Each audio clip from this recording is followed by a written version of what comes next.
এই বইটার নাম হচ্ছে একাদশী মাহাত্ম্য। অনেক সময় অনেক রকম একাদশী আসে, কিন্তু সেই একাদশীগুলি করলে কি হয়, কেমনভাবে করতে হয়, তার যে কাহিনী কী, সেগুলো তো আমরা জানি না। তো এই বইটা পড়লে আমরা সমস্ত একাদশীর মাহাত্ম্য, তাতে কী ফল লাভ হয়, কীভাবে সেটা পালন করতে হয়, সমস্ত ডিটেল এবং এর ইতিহাস পুরোটা পেয়ে যাব। বইটা যখন খুলি তখন আমি দেখতে পাই এখানে লেখা আছে মহা দ্বাদশী সমন্বিত, মানে দ্বাদশীর কথাও এখানে আছে। আচ্ছা, এখানে দেখি কতগুলো একাদশীর ব্যাপারে ব্যাখ্যা করা আছে। আমি এখানে যেটা দেখতে পাচ্ছি, বরুথিনী একাদশী, মোহিনী একাদশী, অপরা, পাণ্ডবা, যোগিনী, শয়ন, কামিকা, পবিত্রারূপিণী, অন্নদা, পার্শ্ব, ইন্দিরা, পাশাঙ্কুশা, রমা, উত্থান, উৎপন্না, মোক্ষদা, সফলা, পুত্রদা, শর্তিলা আর জয়া একাদশী। এবং এখানে প্রতিটা একাদশী কখন কখন হয়, যেমন বরুথিনী একাদশী বৈশাখ মাসের কৃষ্ণপক্ষে, মোহিনী একাদশী হয়েছে বৈশাখ মাসের শুক্লপক্ষে, সেটি একটি আমরা জানতে পারি।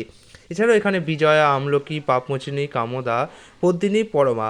এছাড়াও এখানে আছে অষ্ট মহাদ্বাদশী, মানে 8টা যে মহাদ্বাদশী হয় তার সমস্ত কিছু। এবং মহাদ্বাদশীর দিন আমাদের কি গীতি করতে হয়, যেমন হরিবাসর গীতি, সেই সমস্ত গীতি এখানে দেওয়া আছে। তো এখানে দেখি আমরা বিজয়া একাদশী, জয়া একাদশী, উত্থান একাদশী। তো এই বইটা একাদশীর সম্বন্ধে একটা গাইড বই বলা যেতে পারে, কারণ এখানে একাদশীর যে মাহাত্ম্য, এখানে এমনকি বলা আছে যে একাদশীর দিন একাদশীর মাহাত্ম্য কথা শ্রবণ করে তারও একাদশীর ফল লাভ হয়। এখানে আমি দেখতে পাচ্ছি, যেমন একটা দেখি পাপমোচনী একাদশী দেখি, চলুন। না, পাণ্ডবা একাদশীটা দেখি, কারণ আমার প্রথম একাদশীটা ছিল হচ্ছে পাণ্ডবা একাদশী। খুব কঠিন একাদশী ছিল, কারণ এমনিতেই গরমকালের সময়, এবং সেই গরমকালের সময় একদমই সারাদিন নির্জলা একাদশী পালন করা। আমি শেষ পর্যন্ত পালন অবশ্য করতে পারিনি, চেষ্টা করেছিলাম।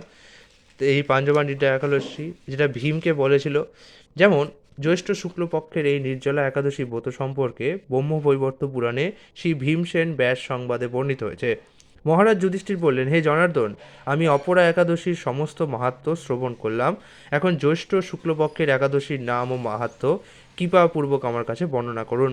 তখন শ্রীকৃষ্ণ বললেন, এই একাদশীর কথা মহর্ষি ব্যাসদেব বর্ণনা করবেন, কেননা তিনি সর্বশাস্ত্রের অর্থ ও তত্ত্ব পূর্ণরূপে জানেন। এবার আমরা চলে আসি ব্যাসদেব কী বললেন। ব্যাসদেব বললেন, হে মহারাজ, তুমি যেসব ধর্মকথা শুনেছ, এই কলিযুগের মানুষের পক্ষে সে সমস্ত পালন করা অত্যন্ত কঠিন, যা সুখে সামান্য খরচে অল্প কষ্টে সম্পাদন করা যায় অথচ মহাফল প্রদান করে এবং সমস্ত শাস্ত্রের সারস্বরূপ, সেই ধর্মই কলিযুগে মানুষের পক্ষে করা শ্রেয়।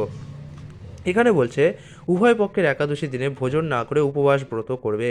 দ্বাদশী দিনে স্নান করে শুচিশুদ্ধ হয়ে নিত্যকৃত্য সমাপনের পর শ্রীকৃষ্ণের অর্চন করবে। এরপর ব্রাহ্মণদেরকে প্রসাদ ভোজন করাবে। অশৌচাদিতেও এই ব্রত কখনো ত্যাগ করবে না। যে সকল ব্যক্তি স্বর্গে যেতে চায় তাদের সারা জীবন এই ব্রত পালন করা উচিত। পাপকর্মে রত ও ধর্মহীন ব্যক্তিরাও যদি এই দিনে একাদশী ভোজন না করে তবে তারা যম যাতনা থেকে রক্ষা পায়। আমি আপনাদের জন্য অবশ্যই প্রতিটা একাদশীর মাহাত্ম্য অবশ্যই আনবো একটি সিরিজ অনুসারে, যেখানে একাদশী মাহাত্ম্য নামে সিরিজটি হবে। সেখানে আমি প্রতিটা একাদশীর যে ব্রত কথা সেগুলোকে আমি বলবো।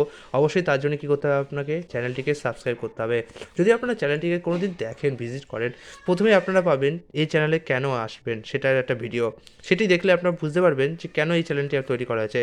এছাড়াও আপনি যদি চ্যানেলটি স্ক্রল ডাউন করেন তাহলে দেখবেন এই চ্যানেলটিতে পরমার্থ বিষয়ে অত্যন্ত গুরুত্বপূর্ণ কন্টেন্ট আপলোড করা হয়, যেখানে আমরা ভগবদ্গীতার শ্লোক, তার তাৎপর্য, শ্রীমদ্ ভাগবতের তাৎপর্য, নারদ ভক্তিসূত্র, বিভিন্ন রকম বৈষ্ণব ধর্মগ্রন্থ বলি, যেগুলো মানুষের কাছে সহজলভ্য নয় এবং তার জন্য মানুষরা অনেক সময় ধর্ম কী স্বাস্থ্য কী জানতে পায় না।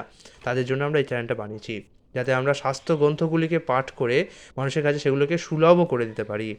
অবশ্যই আগামী দিন আবার আপনার সাথে দেখা হচ্ছে। আজকের জন্য বিদায়।